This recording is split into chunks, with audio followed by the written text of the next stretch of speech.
Mga master, okay lang bang? Huwag niyong skip ang mga ads sa aking mga video kung okay lang mga master. Salamat sa solid na suporta po. Yon, what's up mga masters? Nandito na naman tayo sa panibagong araw, panibagong kabanata na naman ang pagsasama-samahan natin ngayon guys.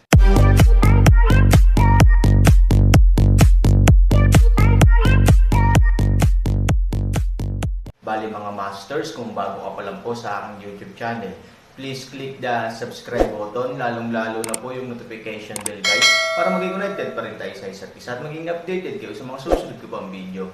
Bali mga masters, bago natin umpisahan ng kwento ay mag-shoutout po muna tayo para sa mga solid nating tagapakinig. Shoutout kay Chris Aliber, shoutout kay Mario Francisco. Yun na nga mga masters, no? Bali hindi na ito patagalin. In 3, 2, 1, let's go! Hindi na kayang kontrolin ng buong grupo. Ngayong nakaalis na si Madam, ang tanging magagawa na lang nila ay kumagat ng bala at sumunod. Ang peklat ay dinala sa mga balikat ng 2 o 3 magkakapatid, at sumunod ang pangkat. Sa paligid, marami pa ring bahay at maliwanag na ilaw.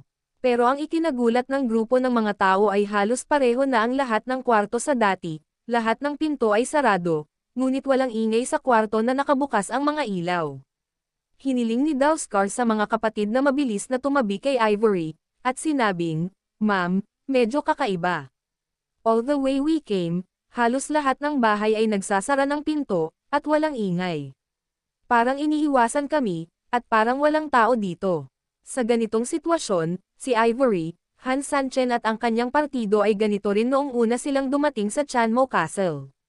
Ngunit ang problema ay hindi bababa sa bawat sambahayan sa Demon Fortress ay pinatay ang kanilang mga ilaw at isinara ang kanilang mga pinto sa oras na iyon. Paanong ganito? Opo ma'am, bukas po ang ilaw at sarado po ang pinto, at ang ingay po nung nabugbog namin yung demonyong dragon na yon kanina lang po, wala po bang pera dito? Magkakaroon ba ng anumang bitag? Nagmamadali ding sabi ng ilang subordinate. Hindi nagsalita si Ivory, ngunit tinitigan ng mabuti ang mga nakapalibot na bahay. Kasabay nito, ang kanyang espiritual na kamalayan ay nagsimulang galugarin ang paligid.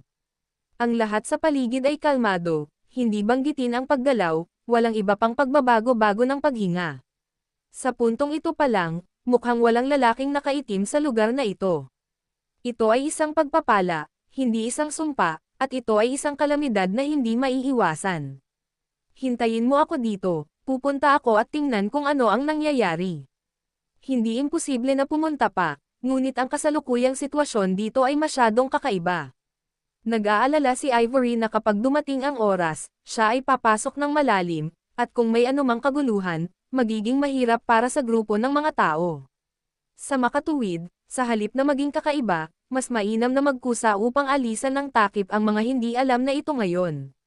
Dahan-dahan lang, hindi pwede ma'am. Sakto namang sabi ni Scar.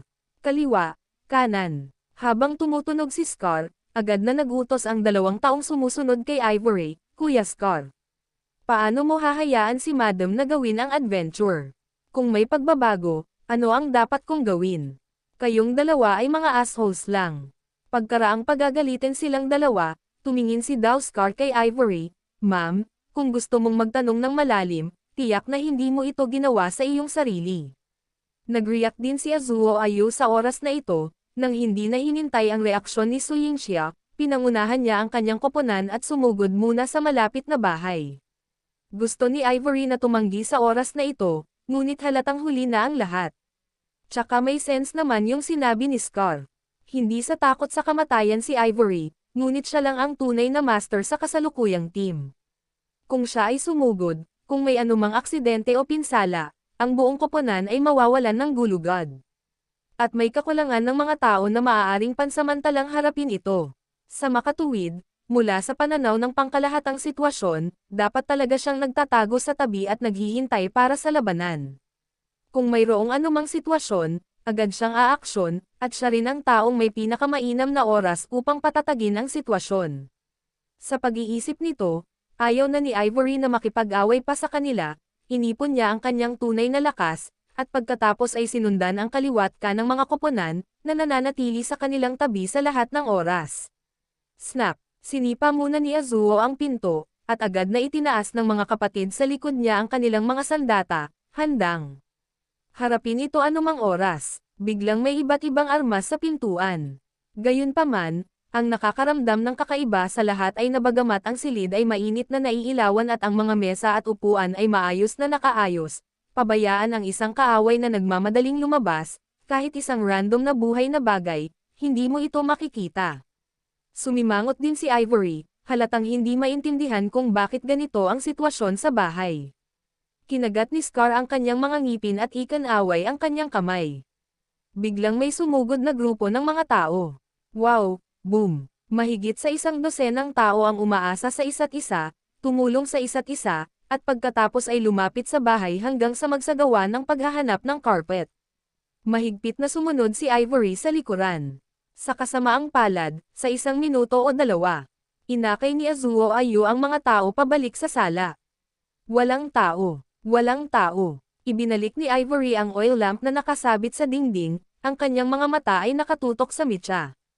Habang tinitignan niya ito, mas lalo niyang naramdaman na parang may mali. Storytelling channel sa YouTube. Sa sandaling ito, sumunod naman ang team dito. Ang pangkat doon ay sinasadya din na nagsimulang maghanap sa iba pang mga bahay. Sa sunod-sunod na pagbukas ng pinto, 10 minuto lang ay hinanap na ng grupo ng mga tao ang halos lahat ng nakapalibot na bahay. Sabihin mo kay Madam, walang nakitang tao sa ilang kwarto. Ang resulta ay inaasahan, ngunit hindi inaasahan. Walang tao. Kumunat ang noo ni Scar. Malinaw, mahirap itong intindihin ng ilang sandali. Kakaiba, kung walang tao sa mga kwarto sa paligid, bakit bukas ang ilaw sa kwarto? Sumimangot si Scar at tumingin kay Ivory, si Weiwei kaya ay sadyang ginulo tayo. Imposible. Matigas na sagot ni Ivory. Kung ganito ang kaso, bakit sinasabi ng Hidden Dragon na may mga tao dito? Dahil ito ay nagsasabi na ito ay umiiral, ito ay dapat na umiiral. Bukod dito, kahit na gusto ng kabilang partido na mag-alinlangan, tila walang epekto ang nakasinding lampara. Naniniwala ka ba sa sinabi ng halimaw na dragon? Medyo hindi makapaniwala si Scar. Ang bagay na iyon ay basura sa lahat. Maniwala ka sa kanyang mga salita, mas mabuting maniwala na ang mga baboy ay maaaring lumipad sa langit. Hindi nito kailangang magsinungaling sa amin. Matigas na tumango si Ivory. Mula sa mga mata ni Hidden Dragon, nababasa ni Ivory ang kanyang sinseridad. Tumingin ka sa Micha. Natapos magsalita si Ivory at itinuro ang Micha. Ang peklat ay hindi kilala, at pagkatapos ng ilang sulyap, walang makikita. Ang apoy mula sa Micha ay napakakinas. Ano ang ibig sabihin nito? Sabi ni Ivory. Patuloy na umiling si Scar. Ang Micha ay may posibilidad na magpakita ng mga palatandaan ng pagpapaikli o pampalapot habang tumataas ang oras ng pagkasunog. Sa makatuwid, mula noong sinaunang panahon, hanggat may nagsisindi ng lampara sa ganitong paraan, ang mga bagay na ito ay hindi maiiwasang maging lubhang kailangan. Tingnan mo ngayon ang ilaw ng apoy. Payat at mahaba, kaya maliwanag ang kwarto. Ito ay dahil ang Micha ay nasa pahabang yugto na ngayon. Upang makamit ang epektong ito, hindi hihigit sa 2 puntos. Either, kakabukas pa lang ng mga ilaw sa kwartong ito, o may pumulot ng ilaw. Sa 2 kasong ito lamang mananatiling payat ang Micha. Sa pag-iisip nito, biglang natauhan ang lahat, lalo na si Scar, na sinampal ng malakas ang sarili sa ulo. Damn! Bakit ba ang tanga ko? Nakalimutan ko ang isang mahalagang punto ng impormasyon. Oo, dahil may nagsindi ng lampara o hindi nagtagal ay naiilawan, paanong walang tao dito? Sa pag-iisip nito, malamig na sumigaw si Scar, halika rito. Umiiral. Huwag ka nang maghanap sa ibang lugar, ay lakip ang bahay para sa akin, pabayaan ang langaw, kahit langgam bawal lumabas.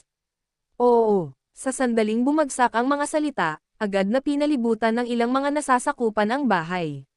Bagamat medyo malaki ang bahay, kung tutusin, pareho ang kabuuang sukat, kaya't halatang hindi malaking problema ang panatilihin ito dito. Yung iba naman, wala akong pakialam kung anong paraan ang gagamitin mo, kahit maghukay ka ng 3 talampakan sa lupa, dapat kong makita ang mga clues na makikita mo. Oo, Azuo, hindi ka nang ahas na maging pabaya, at mabilis, kasama ang ibang mga tao na naghihintay, nagsimulang maghanap ng mabuti. Tiningnan ni Scar si Ivory, at hiniling sa taong umaalalay sa kanya na ilipat ang isang dumi para kay Ivory. Ma'am, magpahinga na po kayo. Ang mga bagay na ito, hayaan silang gawin ito. Bahagyang nag-alinlangan si Ivory, tumango at umupo. Sa mga aral na natutunan mula kay Ivory na naghahanap ng mga ahensya noon, sa pagkakataong ito, isang grupo ng mga tao ang hindi nang ahas na maging palpak, at pinag-aralan ng mabuti ang halos bawat pulgada ng lupa. Sinamantala rin ni Ivory ang puwang na. Ito para magpahinga sandali, hindi naglakas loob si Scar na istorbohin siya. Bagamat sugatan ang kanyang katawan at hirap gumalaw, hindi naman siya bulag dahil sa sakit sa mata. Habang pinangangasiwaan ang trabaho ng kanyang mga nasasakupan, lumingalinga ang taong ito sa kanyang bakanteng oras, umaasang makakita ng ilang pahiwatig. Mabilis lumipas ang oras, lumipas ang isa pang 10 minuto. Halos pagod na pagod at pawis na pawis ang mga taong naghahanap dito. Ito ay hindi isang napakahirap na trabaho upang makahanap ng isang bagay, ngunit kapag hindi mo ito mahanap sa lahat ng oras, ang bagay na ito ay talagang nakakapagod. Si Scar ay isang supervisor, at ang kanyang espiritu ay nagsisimula ng mawalan ng ulirat sa sandaling ito. Ang kapaligiran ng buong eksena ay halos sobrang nakakainip, na nagpapaantok sa mga tao. Ngunit sa sandaling ito, isang napakabanayad na tunog ang biglang lumitaw. Sa susunod na segundo, ang mga hiyawan ng mga nasasakupan ay nagmula sa loob ng silid. May mga natuklasan, dumating mabilis. Nang marinig ito, nagising si Scar mula sa pagkakatulog, at agad na bumangon si Ivory at sumugod. Sa silid sa likod, aksidenteng nahila ng isang subordinate ang bedboard palayo sa hindi malamang dahilan. At sa ilalim ng bedboard, may hindi alam, nakasquat ang nasasakupan, nakaturo sa loob, excited at may suot na slight guard at the same time. Habang nagmamadaling pumasok si Ivory at ang iba pa sa bahay, ang orihinal na grupo ng mga tao sa bahay na ito ay nag-react na at direktang bumunot ng kanilang mga espada. Saglit na napuno ang buong silid ng tunog ng paghugot ng mga armas. Lumakad si Ivory sa kama sa ilang hakbang, at biglang sumimangot. Sa kamang iyon, may napakaliit na kompartimento, ang haba at lapad nito ay wala pang 30 sentimetro. Normally speaking, imposible para sa ibang tao na maglupasay sa napakaliit na espasyo. Gayunpaman, may isang tao lamang na nakasquat doon. Isa pa, babae pa rin ito. Masyado kasi central ang compartment, kung hindi aksidenteng nahanap ng subordinate, talagang hindi niya akalain na may compartment na nakatago sa ilalim, at may nakatago sa compartment. Ang babae ay nakasuot ng puti, ang kanyang balat ay parang jade, at siya ay napakaganda. Kaya lang, halata sa mga mata ang gulat at takot sa mukha. Nang makita niya si Ivory at ang iba pa, hindi niya namamalayan na niyakap niya ang nakakulot na niyang katawan. Babae. Tumabi ang nasasakupan at piniling ibigay siya kay Ivory. Napatingin si Ivory sa babae. Halata namang takot na takot siya. Gayunpaman, sa paghusga sa kanyang kasuotan at pisikal na anyo, halos tiyak na ang babaeng ito ay dapat mula sa Chanmo Castle. Sa pag-iisip nito, inutusan ni Ivory ang lahat na iligpit kaagad ang kanilang mga armas. Pagkatapos, nagtanong siya ng maingat, "Girl, huwag mag-alala, huwag matakot, hindi kami masamang tao. Nandito kami para iligtas ka sa kahilingan ng mga tao ng Chanmo Castle. Tingnan mo, karamihan sa mga tao sa likod mo ay mula sa Chanmo Castle." Pagkatapos sabihin iyon, hinayla ni Ivory si Scar at ang iba pa pababa. Takot na takot siya. Ang presensya ng mga tao mula sa kastilyo ng Chanmo ay dapat ang pinaka-nakakaaliw sa kanya. Pero ang hindi inaasahan ni Ivory, buti na lang kung hindi lilito si Scar at ang iba pa, pero nang lumitaw ang babae ay parang nakakita ng multo ang babae, kinilig ako. Natarante si Scar, at hinawakan ang kanyang ulo, "Ano ang nangyayari?" "Girl, kami ay mabubuting tao. Ikaw." Gusto ni Scar na lumapit para magpaliwanag.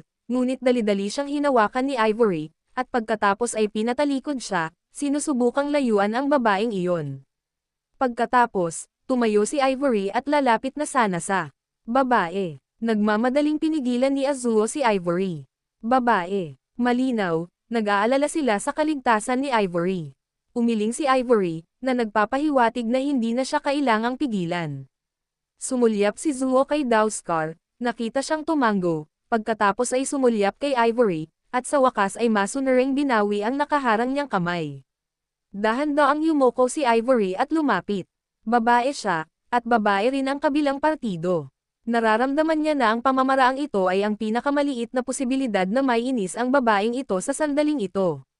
Higit pa rito, ang maikling pakikipag-ugnayan na ngayon ay nagbigay sa kanya ng sapat na dahilan upang maniwala na ang gayong desisyon ay tama.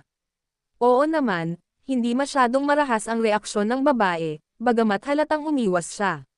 Ngunit nang maisip ni Ivory na siya ay magtatagumpay, biglang, isang kislap ng lamig ang sumilay sa takot na mga mata ng babae, at sa sumunod na segundo ay ginalaw niya ang kanyang kamay, isang malamig na punyal ang lumitaw sa kanyang kamay kaagad. Madam, ingat po kayo. Si Azuo ang unang nakapansin ng panganib at sumigaw ng may pag-aalala. Pero halatang huli na ang lahat para tumulong siya sa oras na ito. Not to mention the other subordinate, napalaki na lang nila ang salamin at hindi makapaniwalang nakatingin sa eksenang nasa harapan nila. Si Pilyu, dahil masyadong malapit ang distansya, nang lumapit ang babae na may dalang punyal, halos hindi na niya bigyan ng kahit anong silid si Ivory para makaiwas. Bukod dito, kahit na siya ay isang babae, at kahit na siya ay walang paglilinang, huwag kalimutan, siya ay hindi isang ordinaryong mahinang babae. Bilang isang demonyo, halos kapareho niya si Scar at iba pa, hindi talaga mababawasan ang kanyang lakas. Yun na nga mga masters, no? Bali panibagong kabanata na naman yung natapos natin ngayong gabi. Muli, maraming salamat po talaga sa walang sawang suporta po sa aking YouTube channel na talagang inaabangan nyo po ang bawat upload ko po. Bali mga masters, magkita-kita ulit po tayo bukas ng gabi at ngayon po ay magpapaalam po muna tayo. Bali mga masters, bye-bye!